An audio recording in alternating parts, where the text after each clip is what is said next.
자, 계속해서 문제 가져볼게요. 자, 26회 때 나왔던 문제네요. 매매에 관한 설명 틀린 것을 고르시오. 라고 해서, 자, 매매 비용을, 자, 매수인 전부 부담한다라는 약정은 특별한 사정이 없는 유효하다라고 해서, 자, 매매 비용이라고 하는 거, 당사자 쌍방이 균분해서 분담하는 것이 원칙입니다. 근데 이건 임의 규정에 해당이 되기 때문에 매수인 전부 부담한다 또는 매도인 전부 부담한다라는 약정 자체는 유효한 것으로 해석을 하게 됩니다. 2번, 지상권은 매매 대상이 될 수 없다 해서 이걸 틀리게 구성을 뽑았죠. 그래서 매매라고 하는 것은 재산권을 이전하고 금전의 교환을 목적으로 하는 계약을 가리켜서 매매 계약이라고 정의를 하게 됩니다. 그래서 지상권도 재산권의 일종이 되기 때문에 매매 대상이 될 수가 있다. 이렇게 되겠고요. 3번 질문, 매매 목적물의 인도와 동시에 대금을 지급을 할 경우 그 인도 장소에서 대금을 지급을 해야 된다. 오른편. 그 다음에 이제 매매 목적물이 인도되지 않냐고 대금도 완제되지 않았을 때 목적물로부터 생긴 과실은 매도인에게 속한다 해서, 자, 포인트, 자, 만약에, 자, 잔금이 지급이 이루어졌다. 그러면 매수인에게 과실 수취권이 속하게 될 것이고, 자, 당연히 등기도 안 되고요. 그 다음에 대금도 완제가 안 됐으면 이때는 과실 수취권이라는 것은 매도인에게 속한다라고 할 것. 그럼 당사자 사이에 행사기간을 정하지 않은 매매계약 완결권 10년 내 행사를 해야 된다 해서, 요 이제 이 문제 중에서 30회 때는 이제 이 4번 지문 쟁점을 가지고 구성을 하게 될 것이고요. 매약 완결권도 지문 하나 정도씩 던져주는 지문이 되겠습니다. 그래서, 자, 그래서 26회 때 문제 답은요, 2번으로 구성을 하고요. 그 다음 주제 살펴보겠습니다. 자, 매매에 관한 설명이다. 틀린 것은 해서 24회 때 구성이 됐던 주제이고요.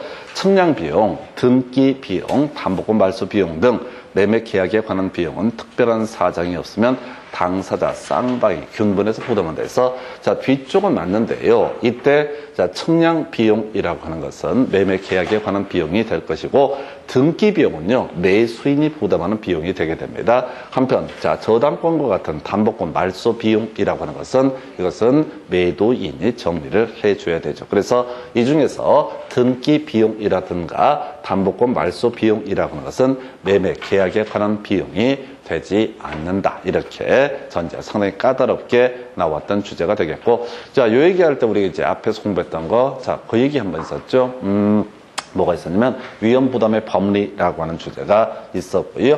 자, 갑과 을 사이에 매매 계약이 성립이 되게 될 것이고요.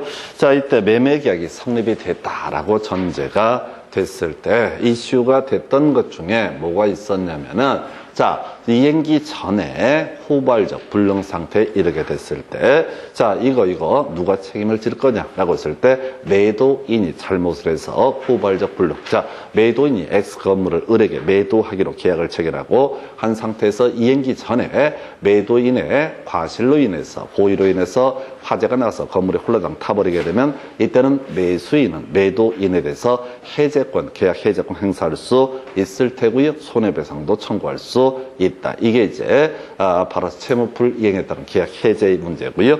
자, 한편 지금 이제 매수인의 귀책 사유에 따라서 이 목적물이 이행기 전에 소실 등이 됐다라고 했을 때 이때 매도인이 얘기하는 거죠. 즉 매수인이 이 X 건물에 와서 청소하다 불내버렸다라고 해서 건물이 다 타버렸다라고 하게 되면 매도인은 자기의 의무 채무 이행을 하지 않아도 되고요. 그 다음에 대금 지급을 청구할 수 있다라고 할 것. 대신 자신이, 자, 이 자신의 채무 이행을 면함에 따라서 얻게 되는 이득이 있다면 그것은 반환해야 된다. 무슨 얘기냐?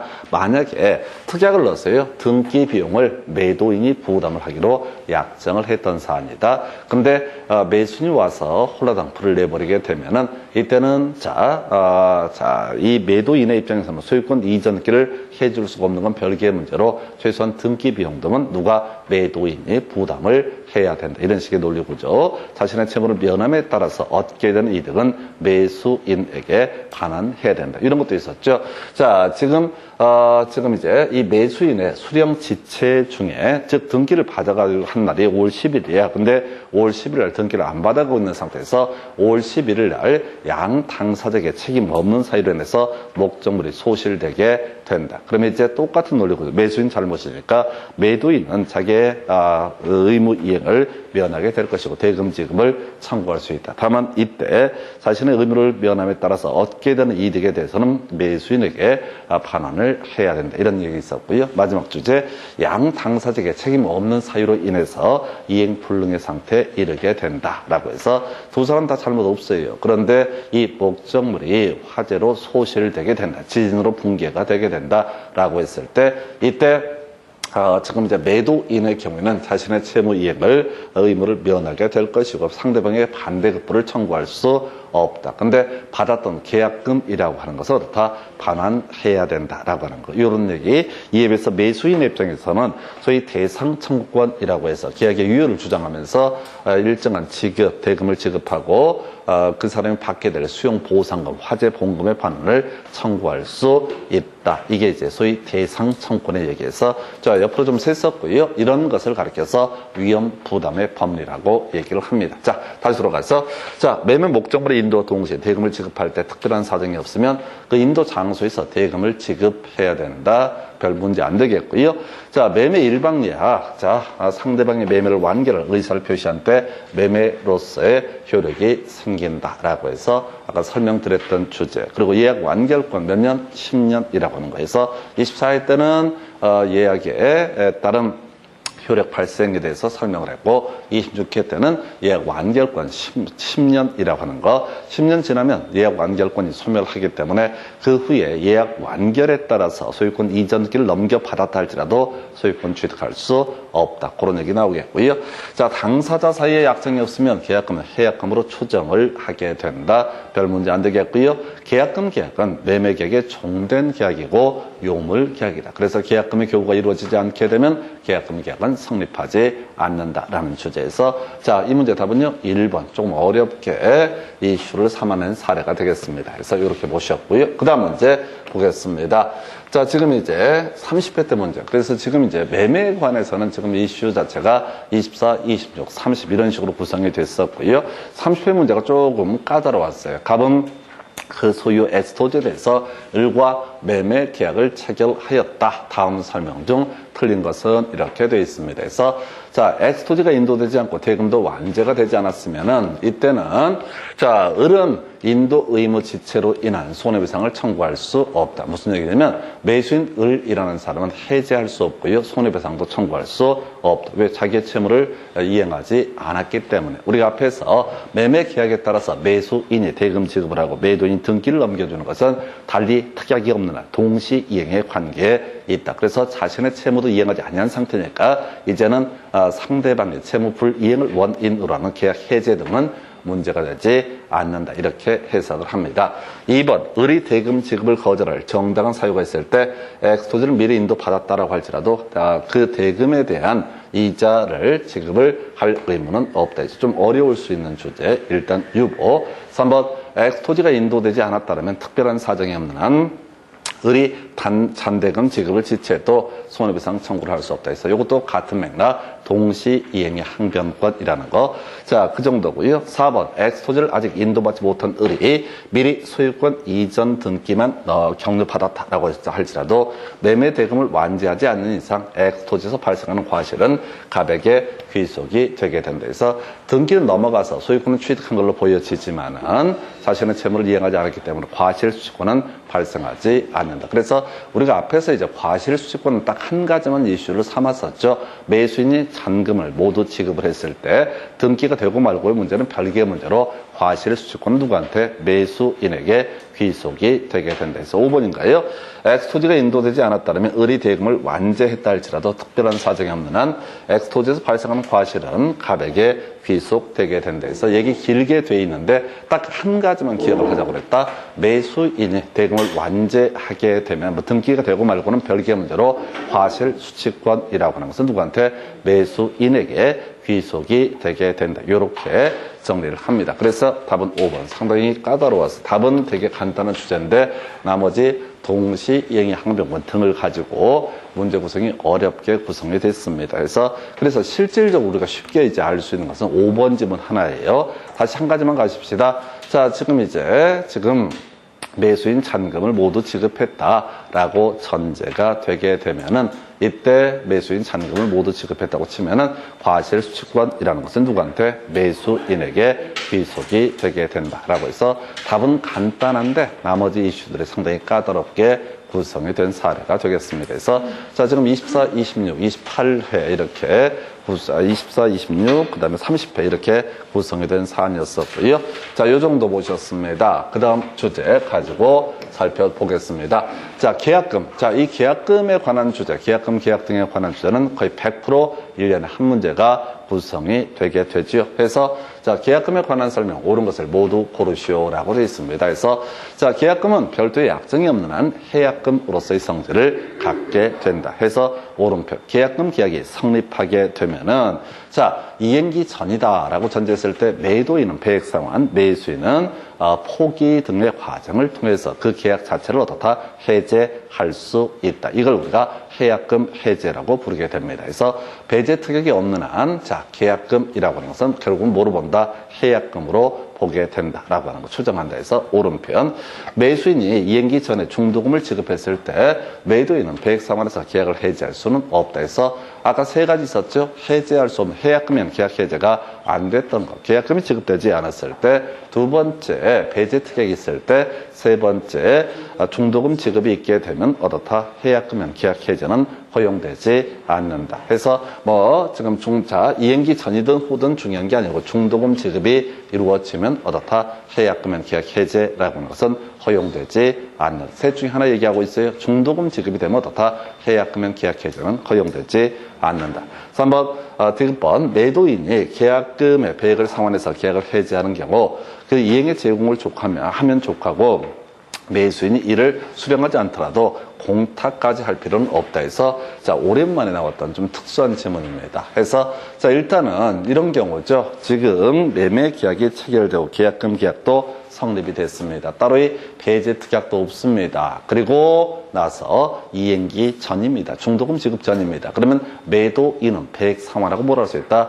해제할 수 있다. 그래서 어떻게 해요? 매도인이 매수인한테 계좌번호 알려달라고 연락을 했습니다. 자, 그리고 나서 상대방이 해약금엔 계약 해제를 막기 위해서 아예 거의 계좌번호를 잘못 알려주거나 또는 계좌번호를 알려주지 않았다라고 했을 때 이미 뭐야? 이것은 해약금엔 계약 해제는 가능하다라고 하는 것. 즉, 공탁, 법원에 돈을 꼭 맡길 필요까지는 없다라고 하는 것. 만약에 판례에서 반드시 상대방이 지급이 돼야 되고 상대방이 안 받을 때 공탁까지 해야 된다라고 이렇게 전제가 되게 되면 사실상 해약금연 계약 해제는 불가능해지죠. 그래서 우리 판례에서 공탁까지 할 필요는 없다 해서 이건 이제 사실 23회 때 나왔던 주제인데 오랜만에 다시 등장을 하게 된 질문. 그래서 전통적으로 무난하게 나왔던 것이 계약금 별도의 약정이 없는 한 해약금의 성질을 가지게 된다. 중도금 지급하게 되면 더 이상 해약금연 계약 해제는 할 수 없다. 기억리에는 좀 무난하게 계속 내왔던 주제를 가지고 구성을 했었고요.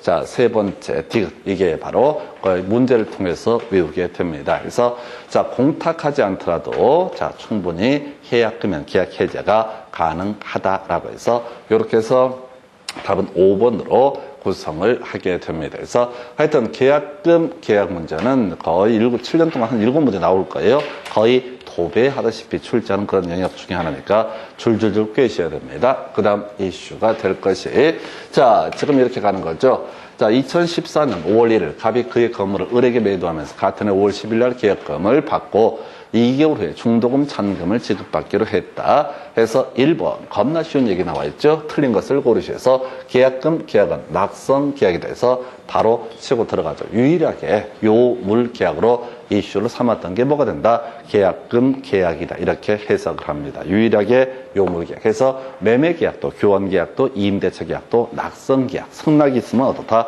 성립하게 된다. 자, 그런데 자, 계약금 계약이라고 하는 것은 요물 계약이라고 해서 현실적 급부가 이루어져야죠. 어떻다? 계약금 계약이 성립하게 된다. 2번, 자, 매수인 을이 지급한 계약금은 자, 끝머리 해약금으로 추정한다 해서 특별한 이슈가 안 되겠고요. 세 번째 질문, 을이 계약금 계약을 지급하지 않게 되면 갑은 계약금 약정은 해지할 수 있지만 매매 계약 자체를 해지할 수는 없다라고 하는 거. 계약금 계약 자체가 자 종된 계약이기 때문에 이 부수적인 의무 위반을 이유로 해서 매매계약 자체를 해제하는 것은 허용되지 않는다. 매매계약을 해제할 수 있는 것은 매매대금의 지급이 없는 경우면 어떻다? 매매계약을 해제할 수 있다. 이렇게 해석을 하게 됩니다. 그래서 계약금 약정 해제하고요. 여기서 이제 파생되는 주제가 계약금 교부하지 아니한 부분에 대해서 손해배상을 청구하는 것은 가능합니다. 그런데 이 손해배상을 청구한다 한들 아까 설명드린 것처럼 현실적으로 그 손해를 입증하기도 어렵고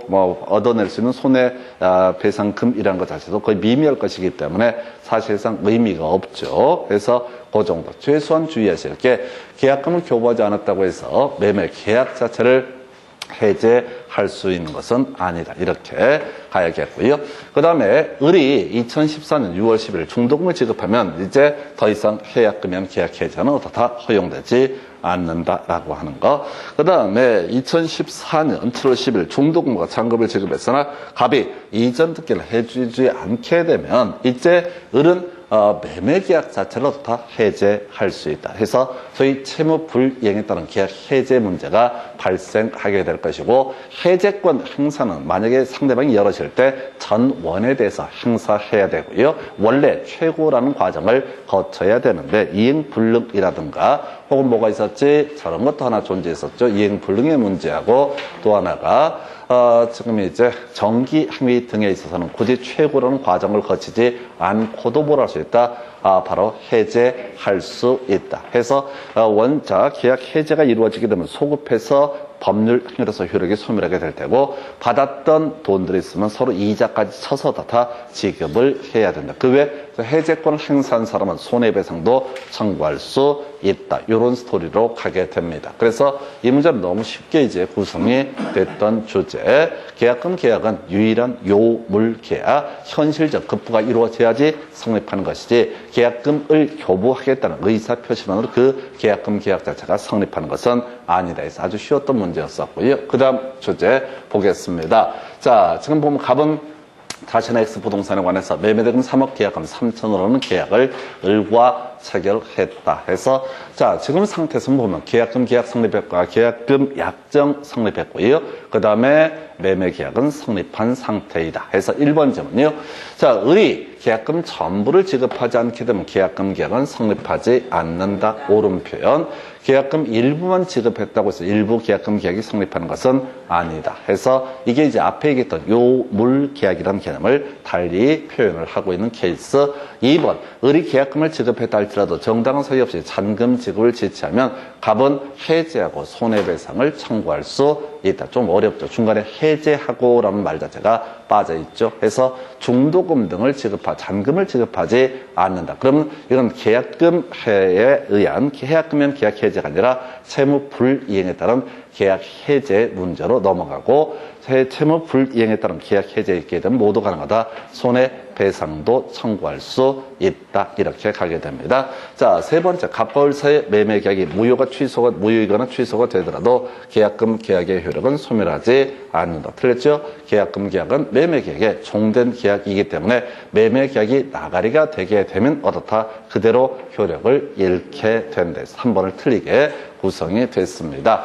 4번 을이 갑에게 지급한 계약금 중 3천만 원 증약금으로서의 성질을 가지면 가끔 나오는 질문인데 별 의미 없고요. 약속이 증표다라는 의미를 증약금이라고 부르게 될 테고 아까 해약금이라고 하는 것은 뭐라고요? 해약금이라는 것은 계약 자체를 해제하기 위해서 그 돈으로 모든 걸 퉁칠 수가 있다라는 개념을 해약금으로 추정한다. 이런 얘기와 같은 맥락. 그 다음에 이제 5번 을이 계약금과 중도금까지 지급했으면 당연히 일단 계약 해제, 해약금은 계약 해제는 어떻다? 허용되지 않는다라고 이렇게 정리를 합니다. 그래서 답은요 3번으로 구성을 하겠고요. 그 다음 문제 가서 살펴보겠습니다. 자, 계약금에 관한 설명 틀린 것을 고르시오라고 해서 자 1번 계약금은 별도의 약정이 없는 해약금으로 추정한다. 어렵지 않고요. 2번 매매 해약금에 관한 규정은 임대차에도 준용된다. 일반 수험생 입장에서 상당히 당황스러울 수 있는 그런 지문이고요.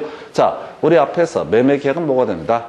자, 낙성 계약이요, 쌍무 계약이요, 유상 계약에 해당된다. 그래서 낙성 계약이라는 것은 의사의 합치만 있어도 다 성립하게 된다라고 하는 거. 이런 개념이었었고, 이 대응에서 요물계약은 계약금 계약이라고 봤습니다. 쌍무계약에서 파생됐던 주제, 아까 뭐가 있었지? 바로 위험 부담의 법률이 있었고요. 또 하나가 동시이행의 항변권이라는 개념이 파생되게 되죠. 그래서 이 동시이행의 항변권, 쌍무계약에 있어서 일방 당사자가 자신의 채무를 이행하지 않고 있을 때 내가 설령 이행지체에 빠진다라고 할지라도 이때 상대방 나에 대해서 계약 해제를 하고 손해배상을 청구하거나 이런 것은 허용되지 않는 것을 동시이행의 항변권. 여기서 출제 이슈가 됐던 거, 최근 7년 동안 나왔던 쟁점은 딱 한 가지로 정리하죠. 배임 들어가면 어떻다? 동시이행의 항변권 인정되지 않는다. 나머지는 다 어떻다? 동시이행의 항변권 인정되게 된다라고 할 것. 이게 쌍무계약과 관련한 부분이고요.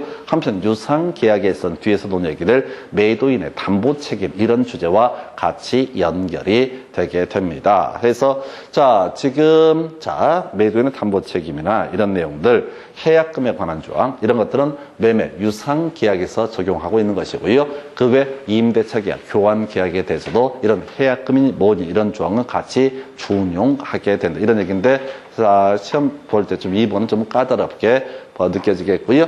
3번 해약금에 기해서 계약을 해지하는 경우 원상 회복의 문제는 발생하지 않는다. 채무 불이행에 따른 계약 해제에 있어서는 원상 회복, 특히 이자 지급 문제, 거기서 파생됐던 주제가 합의 해제에 있어서는 이자를 지급하지 아니한다. 이런 것들이 출제 포인트가 됐었고요. 4번 끄트머리 해지할 수 없다 나와 있죠. 해지할 수 없다 나와 있죠. 해지할 수 없다에 세 가지 들어가야 되죠. 계약금 계약이 성립하지 않은 경우, 배제 특약이 있는 경우, 그리고 세 번째 중도금 지급했을 때 이렇게 셋 중에 어느 하나에 걸리게 되면 어떻다? 해약금면 계약 해제라고 하는 것은 어떻다? 허용되지 않는다. 그럼 이제 거꾸로 가야 돼. 해지할 수 없다의 앞에 이 세 개가 들어가 있는가? 들어가 있지 않습니다. 그래서 4번 지문이 틀리게 구성이 된 거예요. 그래서 이걸 일 없이 읽어보시게 되면 당합니다. 이게 뭔 소리냐면 허가구역 안에서 토지거래 허가를 받은 거하고 이행의 착수는 별개의 문제로 해석을 한다. 이행의 착수라고 하는 것은 일반적으로 중도금 지급을 가리켜서 뭐라고 한다? 이행의 착수라고 이렇게 얘기를 하죠. 그래서 이행의 착수라는 문제 이렇게 논의가 됐고요. 그 다음에 이제 끄트머리 해제할 수 있다 나와 있죠. 계약금을 포기하고 계약을 해제할 수 있다고 되어 있잖아요. 그러면 앞에 세 개만 없으면 되죠. 계약금 교부가 이루어지지 않았다라든가, 배제 특약이 있다라든가, 중도금이 지급이 됐다라든가, 이런 셋 중에 하나만 걸리지 않게 되면 어떻다? 바로 해약금면 계약 해제를 할 수 있다라고 해서 이것도 이행의 착수선이다. 그래서 이건 판례처럼 구성을 하고 있는데 일단 문제를 풀어가실 때 뒤부터 치고 들어가야 돼. 해약금면 계약 해제라고 하는 거야. 계약을 해제할 수 있다, 없다. 이 싸움 붙이게 되면 항상 거꾸로 세 가지 외우셔야 돼. 첫 번째 이슈가 계약금 계약이 성립했을 것, 즉 교부가 이루어졌을 것. 두 번째 이슈가 뭐라고요? 배제 특약이 따로 존재하지 아니할 것. 세 번째가 중도금 지급이 없을 것. 이 세 가지 요건만 충족을 하게 되면 배액 상환하고 계약을 해지하거나 계약금을 포기하고 계약을 해지하는 것은 어떻다? 가능하다. 이렇게 접근을 하게 됩니다. 그래서 하여튼 요 파트 앞으로 이제 판례 지문 이런 거에서 이상한 것들이 나올 수가 있어요. 근데 앞을 보시게 되면 말려요. 제일 어려운 게 지금 해약금 해제에서는 할 수 있다, 없다라는 명제를 가지고 접근을 하셔야 돼. 그래서 지금 보게 되면은 지금 계약금만 수령한 매도인이 매수인에게 계약의 이행을 최고하고 매매 대금 잔금의 지급을 청구하는 소송을 제기한 사안이다. 아직은 중도금 지급이 이루어지기 전입니다. 그럼 당연히 어떻다? 해약금면 계약 해제라고 하는 것은 어떻다? 가능하다. 근데 기니까 접근해 가실 때 해약금면 계약 해제할 수 있다, 없다 이 싸움 붙였을 때 바로 해약금면 계약 해제를 하기 위한 요건, 계약금 계약이 성립했을 것, 두 번째 배제 특약 없을 것, 세 번째 중도금 지급 전일 것, 이 세 가지 요건을 모두 갖추게 되면 어떻다? 해약금면 계약 해제라고 하는 것은 가능하다. 이렇게 가게 됩니다. 그래서 답은 4번 이렇게 보셨고요. 그 다음 문제 가서 보겠습니다. 자, 계약금에 관한 설명이다. 틀린 것은 해서 계약금 포기에 따른 계약 해제, 이때는 손해배상 등을 청구할 수 없다. 원상 회복의 문제도 발생하지 않고 손해배상의 문제도 발생하지 않는다. 우리 앞에서 공부하실 때 이런 거 있었죠? 일반 당사자의 귀책 사유에 따른 채무 불이행이 있으면 그 상대방은 바로 해제하고 자 원상 회복의 문제 발생할 테고 손해배상도 청구할 수 있다. 근데 계약금 해제의 경우에는 무슨 문제가 발생하지 않는다. 원상 회복의 문제 발생하지 않고요. 손해배상의 문제도 발생하지 않는다. 여기다 이제 계약금 포기라는 표현을 쓸 수도 있고 배액 상환에 따른 해제의 경우 이런 표현을 쓸 수도 있을 겁니다. 그래서 매수인의 경우 계약금 포기, 그다음에 매도인의 경우 배액 상환을 통해서 계약금은 계약 해제가 가능하다. 2번, 자 계약금 계약은 끄트머리 종된 계약이다 라고 하는 거 옳은 표현 구성을 합니다. 종된 계약이고 요물 계약이다. 3번째는요. 계약금을 위약금으로 하는 당사자 사이에 특약이 있으면 계약금은 위약금으로서의 성질이 있다. 옳은 표현 위약금은 버리도록 하겠습니다. 우리가 계약금은 해약금으로 추정한다 라든가 아까 또 뭐가 있었지? 자, 계약금을 해약금으로 추정한다 이런 게 하나가 있었고 증약금 여기까지는 이슈가 되는데 위약금 얘기는 문제 좀 어렵게 구성할 때 던져놓는데 신경 쓰지 마시고요. 아예 버리고 가도록 합니다. 그 다음에 계약금을 포기하고 행사할 수 있는 해제권은 그 합의로 배제할 수 있다. 그 배제 특약은 어떻다? 유효한 것이 되게 된다. 그 다음에 자 끝머리 매매 계약을 해제할 수 있다. 나와 있죠? 배액상환을 해제할 수 있다. 그럼 세 가지 요건을 충족을 해야 돼. 첫 번째, 계약금 교부가 이루어져야 된다. 그것도 전액 교부가 이루어져야 된다. 그래야지 계약금 계약이 성립해야지 해약금이면 계약 해제가 가능하다. 두 번째, 배제 특약이 없을 것. 세 번째 이슈가 뭐라고요? 바로 세 번째 이슈가 됐던 것이 바로 중도금 지급 전일 것. 그래서 사안을 보니까 계약금 일부만 지급하고 스톱 이미 끝난 거야. 계약금의 일부만 지급하면 계약금 계약 자체가 성립하지 않기 때문에 계약이 성립하지 않기 때문에 해약금면 계약 해제라는 개념 자체도 성립할 여지가 없다라고 이렇게 얘기를 합니다. 해서 해약금면 계약 해제도 성립할 여지가 없다라고 해서 요렇게 살펴보셨고요.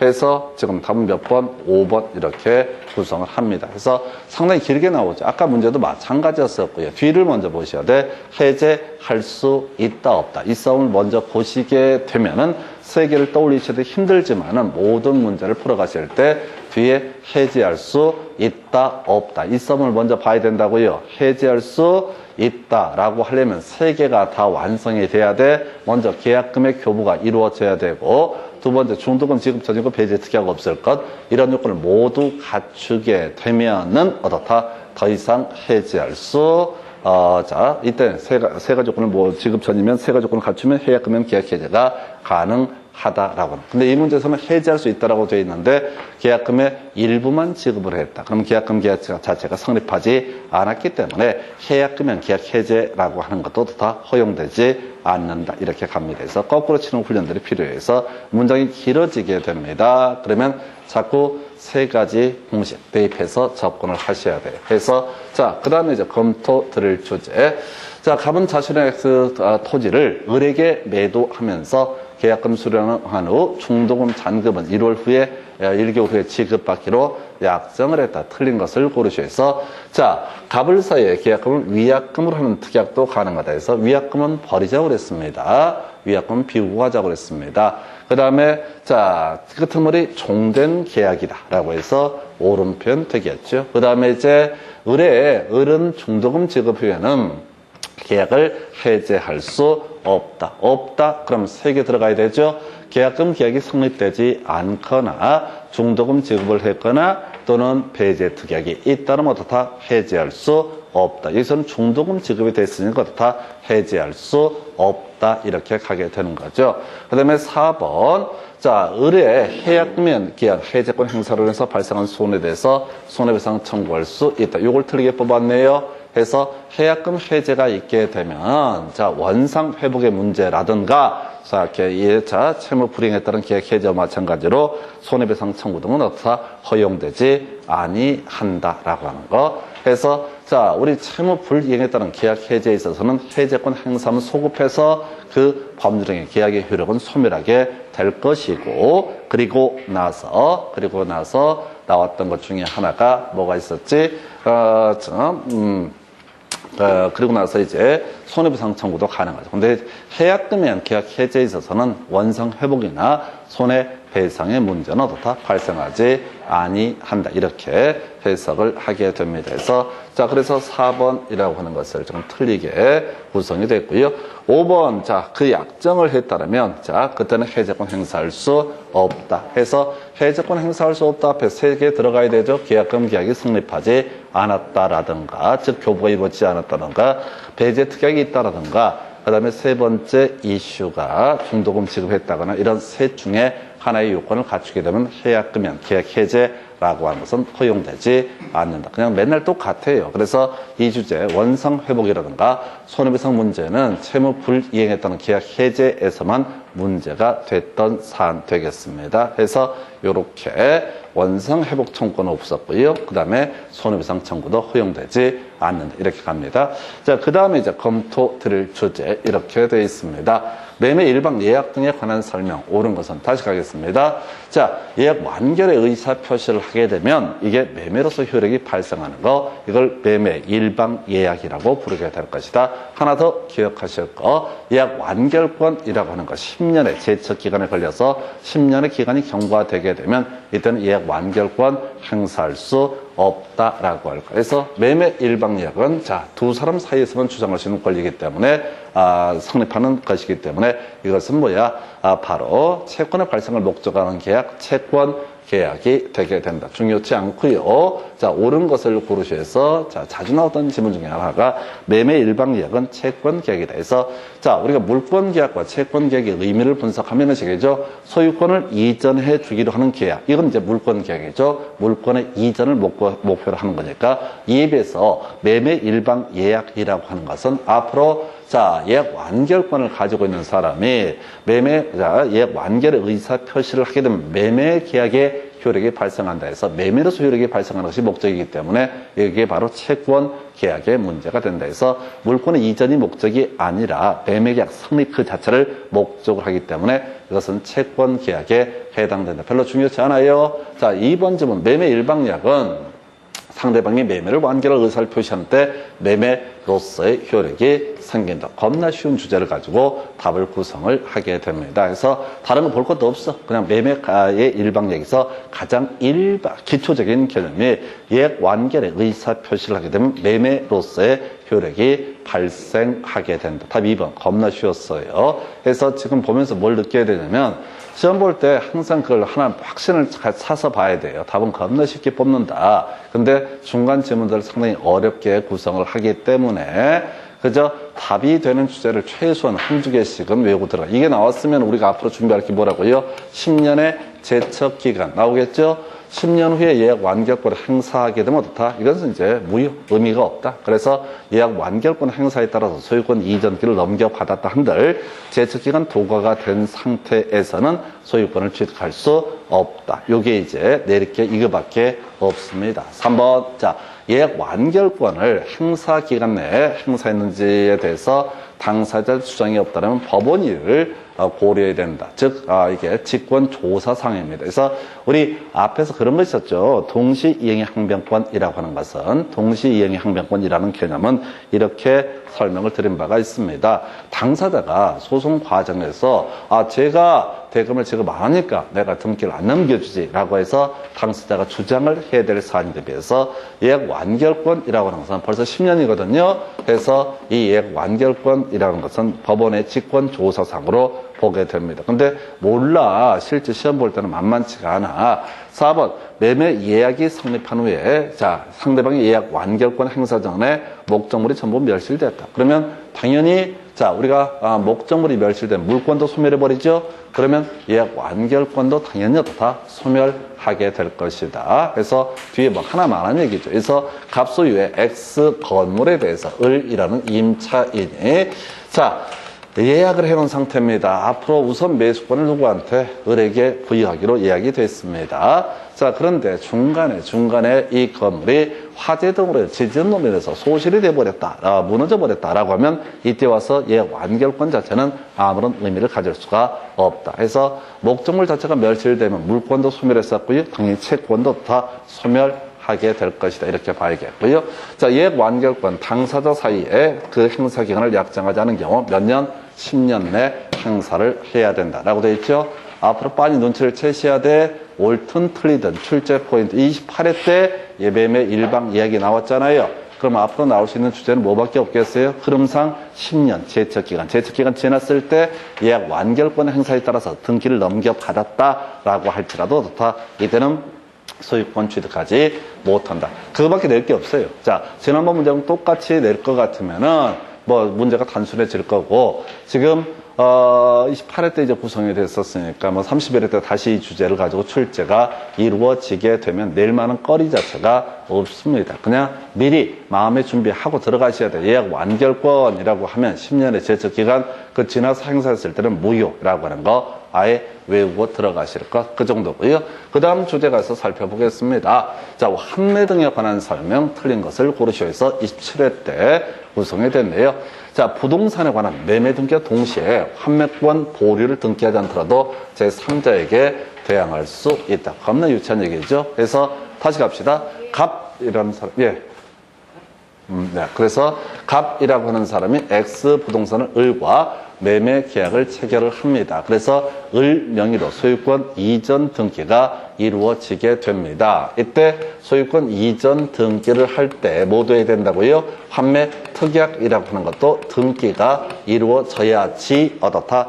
혹시 소유자가 병으로 바뀌었을 때 바뀐 병에 대해서 지금 나가 다시 사겠어 라고 하는 환매권을 행사할 수 있다. 그럼 등기 안 돼 있으면 병이 알 수가 없잖아요. 그러니까 등기 안 됐으면 제3자에 대해서 이 환매권을 주장할 수 없다라고 하는 거. 뭐 유시찬란 얘기입니다. 그래서 이렇게 해서 1번 아주 쉽게 뽑았고요.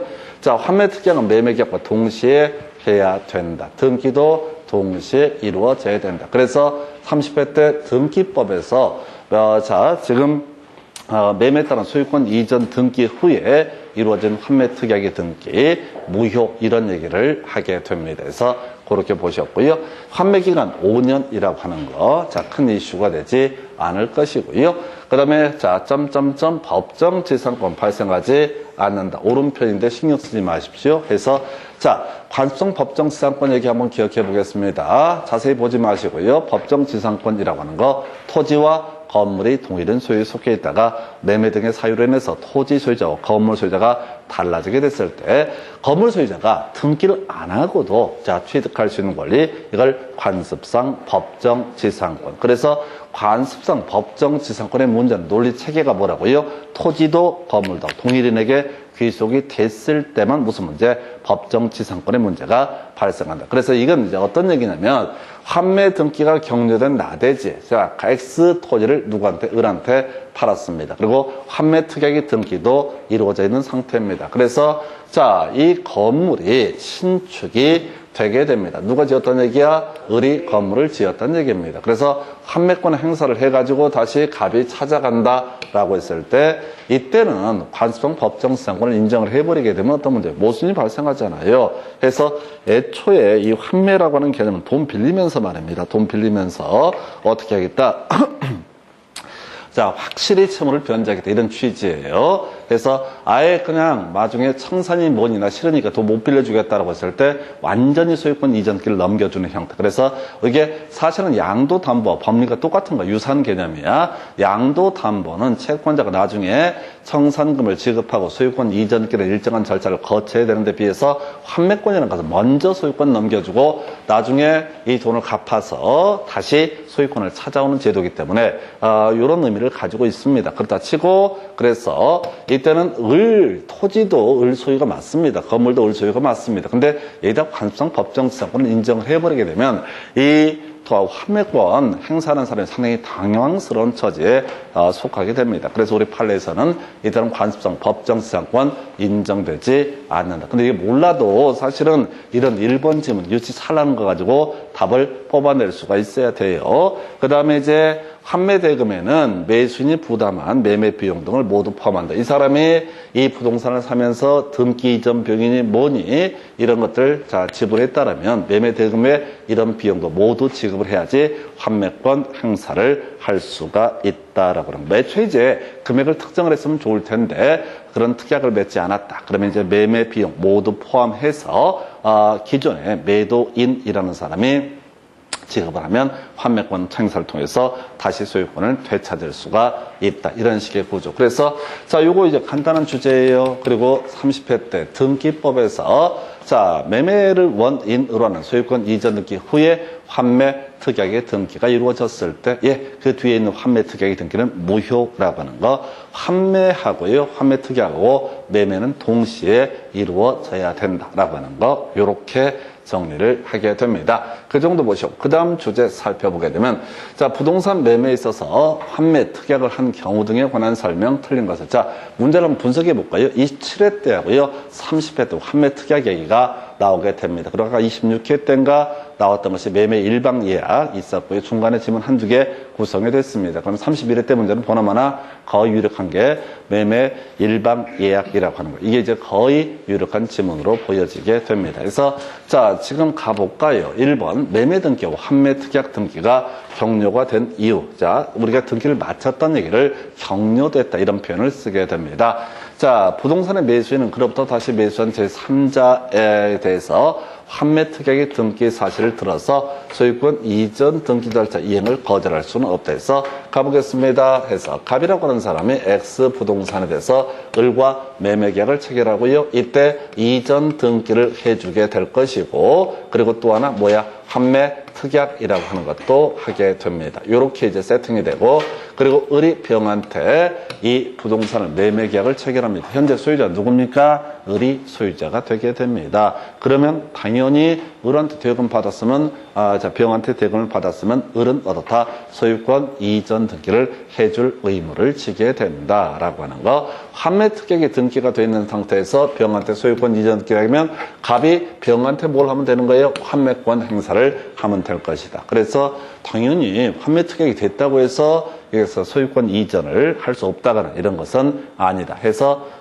요렇게 갖고 1번 오른편.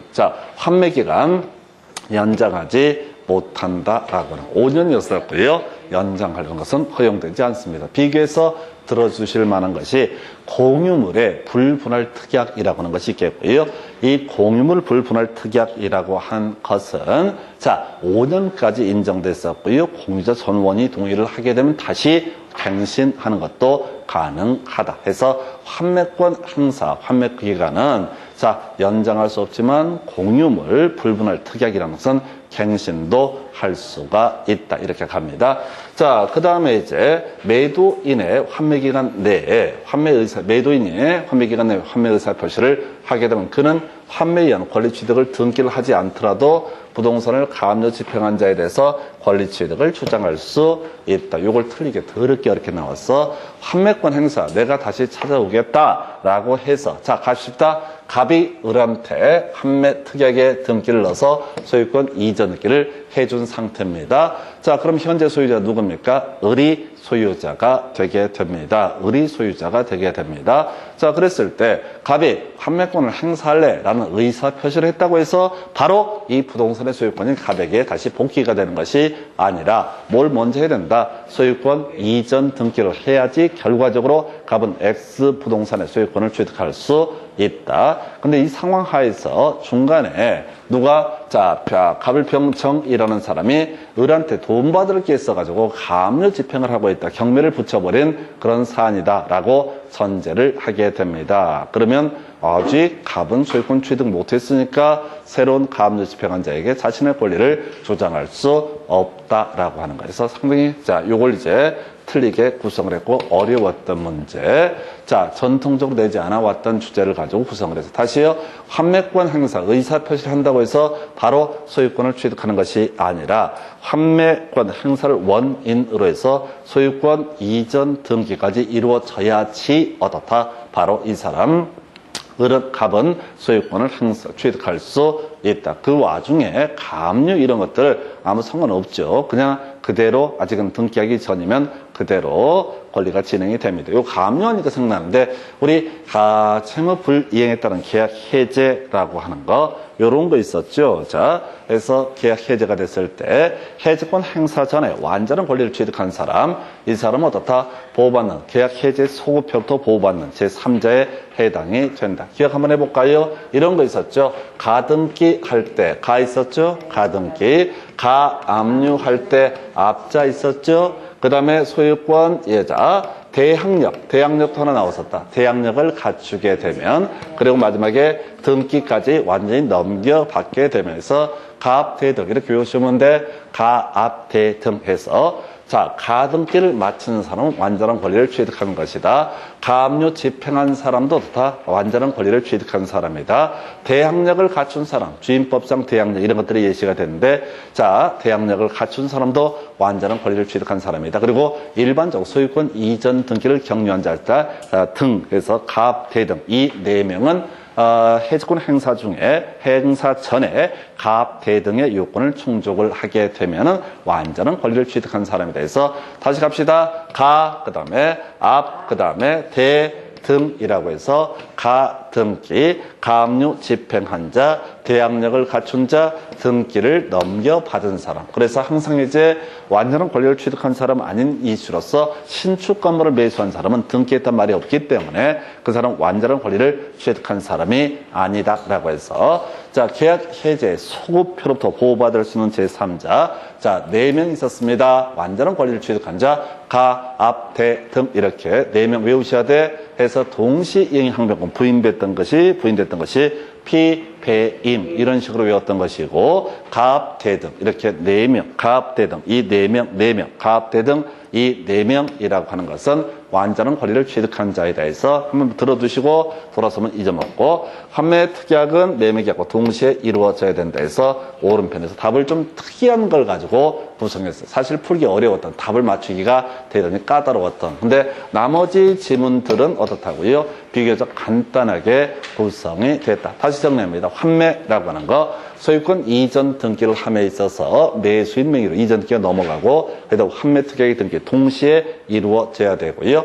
이렇게 환매권 등기가 이루어졌다고 해서 이 사람이 등기가 이루어지게 되면 환매 기간 내라는 전제 안에 이 부동산의 대금, 일정한 대금을 지급하고 소유권 자체를 어떻게 할 수 있다? 취득할 수 있다. 이런 식으로 논의가 되게 됩니다. 해서 이렇게 해서 가압대등 이렇게 설명을 드릴 수가 있겠고요. 자, 그래서 그 정도 보셨고, 예, 그 다음에 자 여기까지 보셨고 잠시 끊었다가 매도인의 담보 책임 등 묶어서 가겠습니다. 그래서 자, 하여튼 각 주제별로 한두 개씩 키워드 잡아가는 지혜가 필요합니다. 잠시 끊었다가 하겠습니다.